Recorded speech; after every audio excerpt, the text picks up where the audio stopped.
চলতি মাসের শেষ দিকে ঘোষণা করা হবে নতুন অর্থ বছরের প্রথম মুদ্রানীতি। মূল্যস্ফীতি নিয়ন্ত্রণে রেখে বিনিয়োগ বৃদ্ধি হবে এবারের মূল চ্যালেঞ্জ। বিনিয়োগ ছাড়া কর্মসংস্থান বাড়বে না এখানে, তাই সংকোচনমূলক ধারা থেকে বেরিয়ে বিনিয়োগ বান্ধব মুদ্রানীতি চান ব্যবসায়ীরা।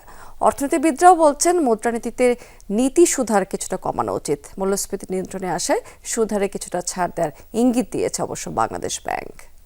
নতুন ব্লেন্ডে আরো রিচ অ্যারোমায় সেলন ফ্যামিলি ব্লেন্ড টে। অর্থনীতিতে বড় মাথা ব্যথার কারণ মূল্যস্ফীতি। এর ফলে সবচেয়ে বেশি বেকায়দায় পড়ে নিম্ন আয়ের মানুষ। এ হার নিয়ন্ত্রণে শুরু থেকেই তৎপর গভর্নর। নীতি সুধার বাড়িয়ে মূল্যস্ফীতি খানিকটা নিয়ন্ত্রণে আনতে সফল হয়েছেন তিনি। বছরের ব্যবধানে 2 অঙ্কের ঘর থেকে নেমে এসেছে 8.5%-এরও নিচে।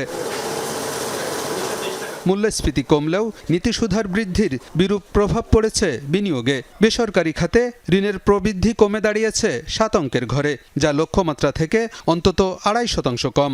ব্যবসায়ীরা বলছেন এমনিতেই নানামুখী সংকটে ব্যবসা বাণিজ্য, নতুন প্রতিবন্ধকতা তৈরি হচ্ছে উচ্চ সুদহারে। আমরা 2 বছর আগে এটা 9% ছিল, এটা এখন 14% উঠে গেছে।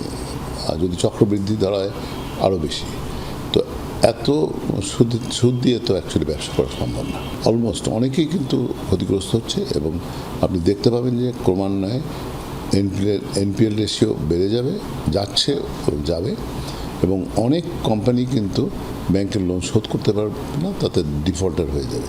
বিনিয়োগ না বাড়লে কর্মসংস্থানও বাড়বে না, যার বিরূপ প্রভাব পড়বে সামষ্টিক অর্থনীতিতেও। তাই নতুন মুদ্রানীতিতে কিছুটা হলেও ছাড় দেওয়ার পরামর্শ অর্থনীতিবিদদের। মুদ্রানীতি একটু ফ্লেক্সিবল থাকা উচিত, তাদের দেখা উচিত যে সত্যিকার অর্থে আমরা কতদিন এই এই ধরনের সুদের হার আমরা রাখতে পারবো, এবং সেক্ষেত্রে আমরা মুদ্রানীতির যে মূল জায়গা তার পলিসি রেটস এইটাকে ওনারা কিছু কমানোর স্পেস খুঁজবেন কিনা।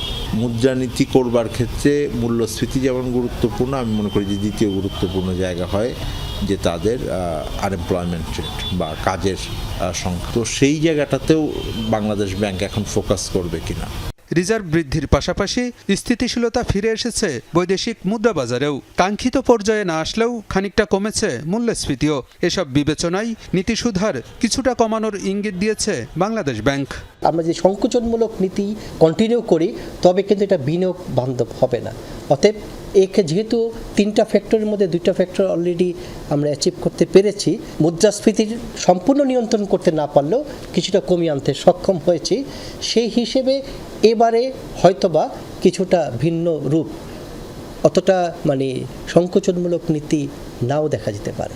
তবে মুদ্রানীতিতে নীতি সুধার কমানোর বিষয়টি নির্ভর করছে মূল্যস্ফীতি নিয়ন্ত্রণে আসার উপর।